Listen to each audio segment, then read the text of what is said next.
बिस्मिल्लाहिर्रहमानिर्रहीम। अस्सलाम वालेकुम दोस्तों, अपनी नेक्स्ट वीडियो के साथ आपको वेलकम करता हूँ अपने इस चैनल में। उम्मीद है आप सब खैरियत से होंगे। वीडियो शुरू करने से पहले आपको बताता चलूँ, कल ज़रा मेरी तबीयत ख़राब थी, जिसकी वजह से कल वाली वीडियो में कुछ ऐसी चीज़ें थी जो कि नहीं होनी चाहिए थी। उसमें कुछ एडिटिंग का मसला भी रहा, जिसकी वजह से आपको थोड़ी सी तकलीफ़ उठाना पड़ी। बहरहाल उस वीडियो को मैंने करेक्शन करने के बाद दोबारा से अपलोड कर दिया है। पुरानी वीडियो को प्राइवेट कर दिया, वो अब नहीं देख सकेंगे। नई वीडियो जो एडिटिंग के साथ दोबारा आई है वो उसमें मैंने ऐड कर दिया। बहरहाल अब मेरी तबीयत काफ़ी ज़्यादा बेहतर है, इस वजह से ये वीडियो बना रहा हूँ। कल मैं वीडियो नहीं बनाना चाहता था, लेकिन उसमें एक दो न्यूज़ ऐसी थी जो आप लोगों के साथ लाजमी तौर पे शेयर करना ज़रूरी थी। उसके बारे में काफ़ी ज़्यादा कमेंट भी आप लोगों के आए थे, तो इस वजह से मैंने वो वीडियो बनाई। बहरहाल चलते हैं आज की अहम न्यूज़ की जानब। सबसे पहले तो यूरोप और इंग्लैंड में कुछ नई तब्दीलियां आने वाली हैं, उस पर बात करेंगे कि वो कौन सी तब्दीलियां हैं जो आप आने वाले चंद दिन में दोबारा जो है वो सुन सकते हैं, और उस पर दोबारा से हम सबको अमल करना पड़ेगा। कम्युनिटी के लिए कुछ अहम मालूमात हैं, लाजमी तौर पे जानिएगा।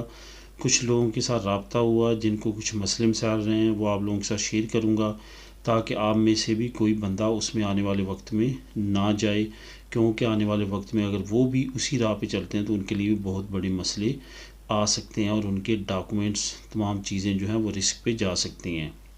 इंग्लैंड का अहम ऐलान, तो एक बड़ी कार्रवाई के लिए इंग्लैंड ने अहम ऐलान किया। वो कार्रवाई क्या करने जा रहा है उस पर बात करेंगे, और आखिर में बात करेंगे कि सऊदीया ने भी एक अहम अनाउंसमेंट की है। इसके साथ साथ साउथ अफ्रीका से भी एक अहम ख़बर है जो आप लोगों के साथ शेयर करूंगा, जो कि पूरी दुनिया पे इफ़ेक्ट हो सकती है। तो सबसे पहले तो यूरोप और इंग्लैंड की बात करते हैं।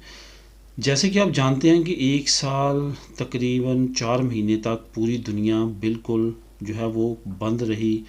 एक मुल्क ने दूसरे मुल्क पे, एक ख़ित्ते ने दूसरे मुल्क पे, दूसरे ख़ित्ते पे तीसरे ख़ित्ते पे, इस तरह तमाम बर आज़मों ने एक दूसरे बर आज़म के ख़िलाफ़ जो है वो रिस्ट्रिक्शंस लगाई रखी।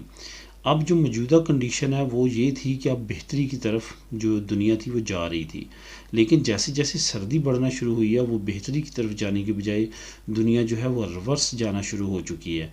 अभी ताज़ा तरीन अपडेट के मुताबिक यह है कि इंग्लैंड 15 ममालिक की लिस्ट तैयार कर रहा है, जिसमें वो दोबारा से रेड लिस्ट रिस्ट्रिक्शन जो कि बड़ी मुश्किल से उसने ख़त्म की थी आज से तकरीबन 2-3 महीने पहले, वो दोबारा से लॉन्च करने का सोच रहा है। तो अगर वो दोबारा से लॉन्च होती हैं तो ज़ाहिर है उसमें यूरोप के भी काफ़ी ज़्यादा मुल्क आएंगे जहाँ पे इस वक्त बहुत ज़्यादा कोरोना वायरस है।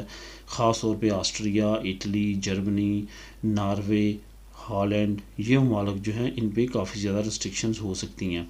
आपको यहाँ पे बताता चलूँ कि स्पेन के बारे में काफ़ी बेहतर खुशफहमी थी कि यहाँ पे हालात काफ़ी ज़्यादा बेहतर हैं, लेकिन कुछ जगहों पे हालात काफ़ी ज़्यादा ख़राब होते नज़र आ रहे हैं। ख़ास तौर पे लास पाल्मास दी मयोर्का, वहाँ पे काफ़ी ज़्यादा केसेस जो हैं वो सामने आ रहे हैं।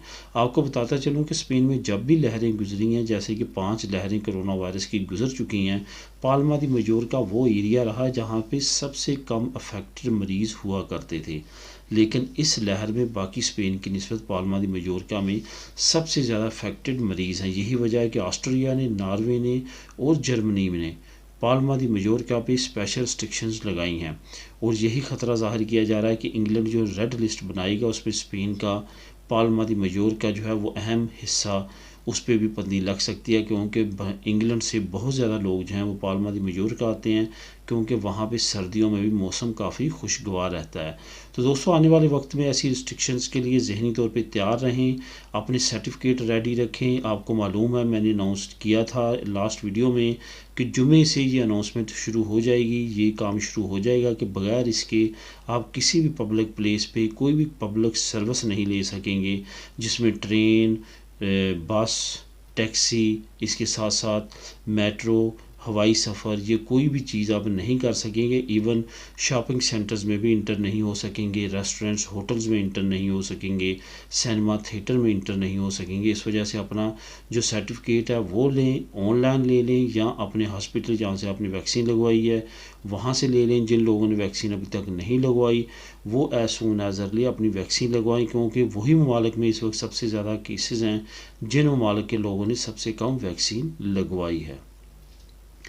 अब बात करते हैं कम्युनिटी के रिलेटेड कुछ नई अपडेट जो हैं वो सामने आई हैं, जो कि काफ़ी ज़्यादा तशवीशनाक है। होता क्या है कि हमारी कम्युनिटी में कुछ ऐसे मासूम या उनको कह लें कि अनपढ़, ज़्यादा पढ़े लिखे लोग नहीं होते, उनको इस्तेमाल किया जाता है। जो थोड़ी सी क्लेवर लोग होते हैं वो उनको इस्तेमाल करते हैं।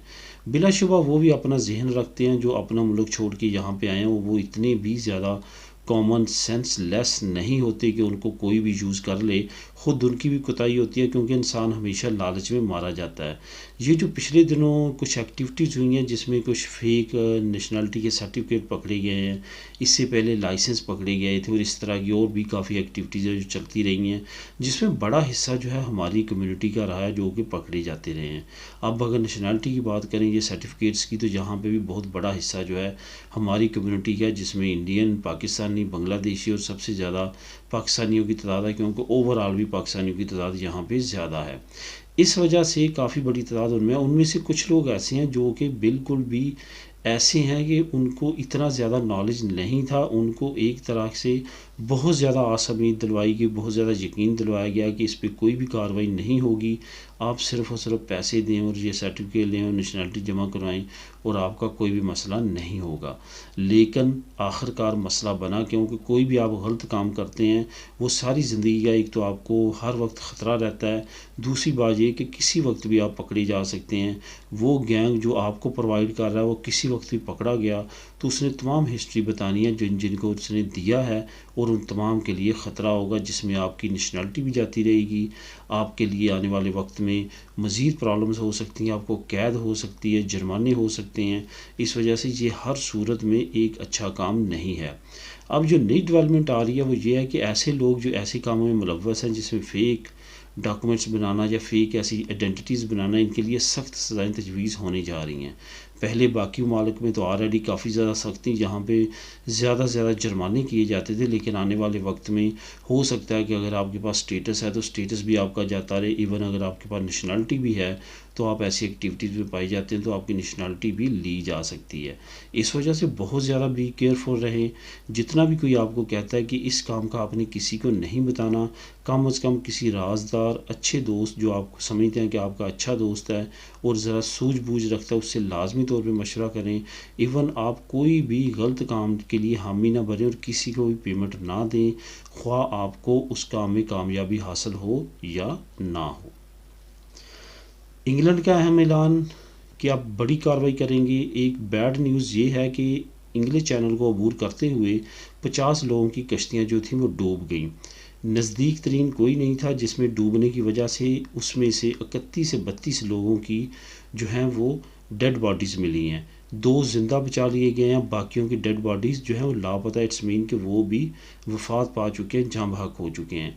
ये जो मसला, ये जो प्रॉब्लम और ये जो कार्रवाई की गई है, जहाँ से इनको डेड बॉडीज़ को लिया गया है, वो साहिल समंदर के बहुत नज़दीक फ्रांस के एरिया से जो कश्ती पे मछेरे थे वो मछलियाँ पकड़ रहे थे, उन्होंने कुछ डेड बॉडीज़ को तैरते हुए देखा तो उन्होंने इस पे जो है हकाम को बताया। हकाम ने हेलीकॉप्टर्स और कश्तियों के ज़रिए उनको बचाने की कोशिश की, जिसमें बामुश्किल 2 को बचाया जा सका, लेकिन बाकियों को जो है मुर्दा निकाला गया।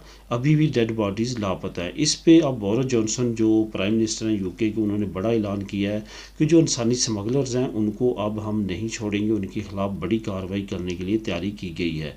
इसके साथ साथ उन्होंने फ्रांस के प्रेसिडेंट को भी लिखा है कि मिल के इसके ख़िलाफ़ कार्रवाई करते हैं। और फ्रांस के प्रेसिडेंट की तरफ से अभी तक अनाउंसमेंट नहीं आई, लेकिन प्राइम मिनिस्टर यूके की तरफ से बड़ी अनाउंसमेंट आ चुकी है कि अब वो बड़ा क्रैकडाउन करेंगे, बड़ी कार्रवाई करेंगे इंसानी स्मगलर्स के ख़िलाफ़, जो कि इन मासूम लोगों को यूज़ करते हैं भेजने के लिए इंग्लैंड की तरफ। अब देखते हैं आने वाले वक्त में इंग्लैंड की तरफ से क्या नई पेशरफ्त आती है। 2 न्यूज़ अहम आप लोगों के साथ शेयर करूंगा। सऊदी अरब में 1 साल से ज़्यादा अरसा हो चुका था, एयरलाइंस बंद थी, वहाँ पे लोग नहीं जा सकते थे। इवन जिनके पास वीज़ाज़ भी थे वो भी अगर जाते थे, पहले दुबई जाना है, वहाँ पे 72 घंटे का स्टे करना है, किसी होटल में ठहरना है, वहाँ पे रहना है, तमाम एक्सपेंसेस खुद बियर करने हैं।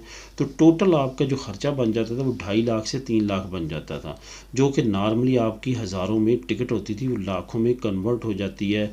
लाखों एक्सपेंसेस बन जाते हैं होटल की वजह से, क्योंकि होटल भी उसमें ऐड होता है। अभी सऊदीया ने फ्रेश अनाउंसमेंट की है कि जो दुबई में आप जाके स्टे करते हैं वो आप सऊदीया में स्टे करेंगे, यानी कि आपके एक्सपेंसेस कम होने की बहुत ज़्यादा उम्मीद है।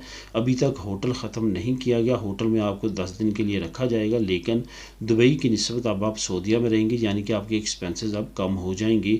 लेकिन अभी भी उस तरह से एक्सपेंसेस कम नहीं होंगे जिस तरह से पहले थे। ये उम्मीद ज़ाहिर की जा रही है कि आने करीब होटलिंग करंटीन जो है वो ख़त्म कर दिया जाएगा, घरों में रखा जाएगा। लेकिन फ़िलहाल सर्दियों के ये 1-2 महीने ऐसा होता हुआ महसूस नहीं हो रहा। आने वाले वक्त में नई अपडेट आ सकती है, लेकिन फ़िलहाल आपको सऊदीया के होटल्स में करंटीन करना पड़ेगा 10 दिन का। साउथ अफ्रीका के बारे में भी एक बहुत अहम ख़बर सामने आई है जो कि पूरी दुनिया पे इफ़ेक्ट हो सकती है, और काफ़ी ख़तरनाक ख़बर वो ये है कि साउथ अफ्रीका से एक नया वायरस जो है वो आ चुका है, कोरोना वायरस, जो कि डेल्टा वायरस से भी ज़्यादा ख़तरनाक है। और उसका WHO ने के हकाम ने काफ़ी सख्ती से उसके बारे में नोटिस लिया और पैगाम दिया दुनिया को कि उस वायरस को बचाना चाहिए बढ़ने के लिए बाकी ममालिक में, क्योंकि वो काफ़ी ज़्यादा ख़तरनाक है और डेल्टा वायरस से भी ज़्यादा ख़तरनाक है। अब देखते हैं साउथ अफ्रीका मुल्क पे किस तरह की रिस्ट्रिक्शंस लगती हैं और किस तरह से इस वायरस से कंट्रोल हासिल किया जा सकता है।